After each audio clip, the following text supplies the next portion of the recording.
Tu as annoncé ta grossesse à ton employeur et il t'a licencié? Est-ce qu'il a le droit de faire ça?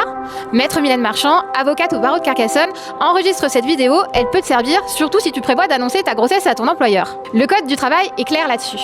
Une salariée ne peut pas être licenciée en raison de son état de grossesse. Et cette protection, elle est valable non seulement dès la constatation médicale de la grossesse, mais elle s'étend aussi jusqu'à 10 semaines après le congé maternité. Petit tips, si vous allez être licencié et que vous n'avez pas encore annoncé votre grossesse à votre employeur, il est temps de le faire. Envoyez vite votre certificat médical constatant votre grossesse à votre employeur. Par recommandé ou par courrier électronique, mais faites-le par un moyen qui laisse une trace écrite.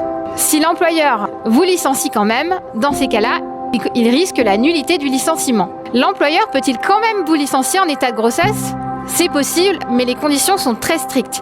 Il peut vous licencier pour une faute grave ou il peut vous licencier pour un motif étranger à la grossesse. Attention, si la faute grave est bidon, eh bien, il risque, là encore, la nullité du licenciement. La nullité du licenciement, ça peut coûter très cher à votre employeur puisque vous pouvez avoir le droit à la réintégration avec paiement des salaires depuis l'éviction jusqu'à la réintégration réelle ou alors des dommages et intérêts pour licenciement nul, sachant que ces dommages et intérêts ne peuvent pas être inférieurs à 6 mois de salaire. Avez-vous déjà été dans cette situation?